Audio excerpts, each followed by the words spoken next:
ভাঙড়ের দিকে নজর রাখি এবার। ভাঙড়েও ফের গোষ্ঠী কোন্দল, মারধর ও বাড়িতে হামলার অভিযোগ। দুই গোষ্ঠীর হামলায় আহত উভয় পক্ষের 6। ভাঙড়ে ফের গোষ্ঠী কোন্দল, সেখানেও এই ঘটনায় উভয় পক্ষের 6 জন কিন্তু আহত হয়েছে।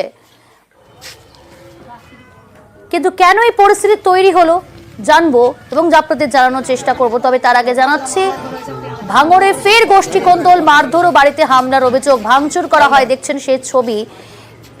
দুই গোষ্ঠীর হামলায় আহত হয়েছেন উভয় পক্ষের 6 জন।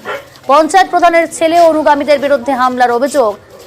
পঞ্চায়েত প্রধানের ছেলের উপর পাল্টা হামলার অভিযোগ। তদন্তে ইতিমধ্যেই পোলেরহাট থানার পুলিশ। কল্যাণ রয়েছে টেলিফোন লাইনে। কল্যাণ, এখনো পর্যন্ত পুলিশ সূত্রে কি তথ্য সামনে আসছে এবং এই গোষ্ঠী কোন্দলের সূত্রপাত কি নিয়ে?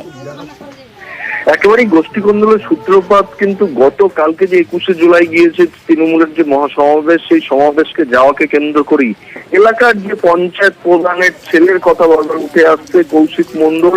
সেই কৌশিক মণ্ডল বেশ কিছু গাড়ি করেছিল এলাকার ওই অঞ্চলের যে সমস্ত তৃণমূল কর্মীরা রয়েছে তাদেরকে নিয়ে কলকাতার উদ্দেশ্যে যাবে বলে, কিন্তু এরা সেই কৌশিক মণ্ডলের গাড়িতে না গিয়ে অন্য গাড়িতে করে তারা ধর্মতলার উদ্দেশ্যে গিয়েছিল। ফলে এখান থেকেই কার্যত সমস্যার সূত্রপাত বলে তারা দাবি করছে। তারা অন্য গাড়িতে গিয়েছিল, সেই কারণেই রাতের অন্ধকারে তাদেরকে এসে বেধড়ক মারধর করা হয় বলে অভিযোগ। এই ঘটনায় মোট ওই পক্ষের 4 জন আহত হয়েছে। অন্যদিকে কৌশিক মণ্ডল বা যারা আছে এলাকার যারা তৃণমূল করবে, কৌশিক মণ্ডলের অনুগামী, তাদের দাবি কি যে এই যে যাদের বিরুদ্ধে অভিযোগ উঠছে, মানে যারা মার খেয়েছে বলে দাবি করছে, তাদের বিরুদ্ধে অভিযোগ উঠছে পাল্টা যে অন্য কৌশিক মণ্ডলের অনুগামীদের বাড়িঘর ভাঙচুরের পাশাপাশি তাদেরও দুজনকে বেধড়ক মারধর করেছে। এই ঘটনায় কিন্তু উভয় পক্ষই পোলেরহাট থানায় লিখিত অভিযোগ দায়ের করেছে।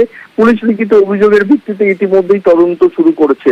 এলাকায় যথেষ্ট উত্তেজনা থাকায় এখনো পর্যন্ত পোলেরহাট থানার পুলিশ পিকেটিং রয়েছে। তবে ইতিমধ্যেই তদন্ত চালাচ্ছে। তবে বিষয়টি নিয়ে একেবারেই এলাকার যে সমস্ত তৃণমূল নেতৃত্ব তারা কার্যত মুখে কুলু পেটেছে। বেশ, ধন্যবাদ।